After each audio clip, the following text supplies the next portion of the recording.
A SPTV começa hoje com um alerta. Centenas de pessoas caíram num golpe quando estavam procurando emprego e foram parar numa agência falsa que funcionava na Lapa, na zona oeste da capital. Pois é, Carla, olha, os golpistas aproveitaram as fotos e os documentos dos candidatos para fazer falsificação e ir às compras. Compraram televisão, computador, carro, tudo com o nome daquelas pessoas que levaram currículo e que preencheram fichas de emprego.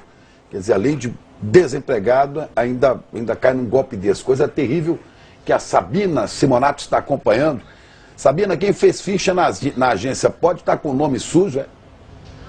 Chico, pode sim, boa tarde. Isso porque os golpistas usavam os documentos dessas pessoas para fazer cartões, abrir contas bancárias e fazer compras, inclusive usando o nome dessas pessoas, desses candidatos. Por isso, quem passou nos últimos 3 meses aqui pela Lapa, pela rua Clemente Álvares, no número 242, e procurou esse prédio aqui que a gente vai mostrar para vocês, o segundo andar deste prédio, onde funcionava a agência Gold Fox RH, deve procurar a polícia e registrar um boletim de ocorrência.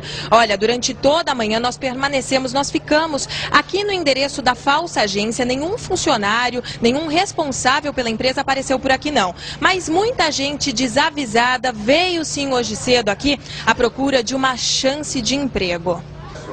O anúncio de vagas continuou atraindo muita gente em busca de um emprego hoje cedo. Mas quem subiu no segundo andar deste prédio na Lapa encontrou as portas da agência fechada. Na agência procurar emprego. Eu ia deixar meu currículo aqui. Ia deixar. Na esperança de que fosse chamar para alguma vaga, né? Aqui não funcionava uma agência de empregos de verdade. Apesar de recepção, sala de entrevista e escritório de diretoria, o negócio aqui era outro. As pilhas de currículos não eram encaminhadas para nenhuma empresa. Mas os documentos pessoais eram usados. Os golpistas abriam conta em banco e emitiam cartões de compras com o nome dos candidatos aos empregos. Em menos de 3 meses, foram muitos documentos falsos. Estes, por exemplo, têm a mesma foto. Os nomes é que são diferentes. No fim de semana, a polícia prendeu a quadrilha na saída de um supermercado. Os estelionatários já haviam comprado computador e TV de plasma e gastado mais de R$2.000. Mas nada estava em nome deles, nem o carro onde eles guardaram os aparelhos. César é dono de uma agência de empregos no mesmo prédio da falsa agência. Nunca desconfiou de nada. O movimento é normal, né? As placas são anunciadas na porta de entrada, então as pessoas tanto entregam currículos aqui na minha empresa como entregam na outra empresa, né? Mas o movimento é normal, entrada e saída de candidatos é o rotineiro da agência de empregos. Pessoas precisando de emprego, as pessoas aplicando golpe, né? É feio mesmo, terrível. Sabina, e quais são as recomendações para quem está procurando emprego, para não cair num golpe como esse? Olha, Chico, são cuidados pequenos, mas que as pessoas, na hora do desespero, na procura por um emprego, acabam esquecendo. Por isso a gente vai conversar com a advogada do IDEC, a doutora Maíra Feltrin Alves, que tem as recomendações. Doutora, muito boa tarde. É recomendado dar o documento na hora de entregar um currículo a uma agência? O IDEC não recomenda que as pessoas entreguem de cara os seus documentos pessoais para a agência. O importante no primeiro contato é fornecer os elementos profissionais. Então o currículo, nesse primeiro contato, é o suficiente. Mas as outras dicas?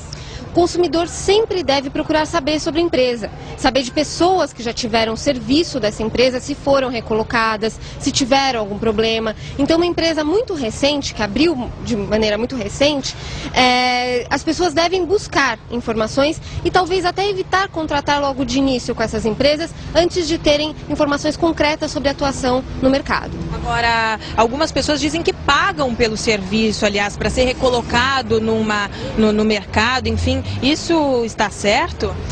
Esse serviço é de intermediação entre a pessoa que procura emprego e a empresa que está procurando candidatos. Então, esse serviço é remunerado, a pessoa pode ter que pagar. A dica é não pagar um valor muito alto de início, pagar um valor simbólico e depois, havendo a efetivação do contrato, então a pessoa sendo efetivamente recolocada, aí sim pagar pelos serviços prestados. Agora, pagar para fazer uma entrevista de emprego, enfim, para fornecer um currículo, não. Isso pode acontecer, depende do contrato que se tem com a empresa. Por isso, a recomendação de buscar saber sobre essas empresas de recolocação, para ver se são serviços sérios, idôneos, se realmente acontece a recolocação. E sempre, qualquer dúvida que o consumidor tenha, perguntar, se informar nos órgãos de defesa do consumidor e entender como é que é prestado aquele serviço. Se cair no golpe, o que fazer? Bom, no caso específico dessa empresa, em que houve a utilização indevida dos documentos, enfim, o consumidor deve buscar fazer um BO. Ele deve fazer um BO na delegacia informando que seus documentos podem estar sendo utilizados de maneira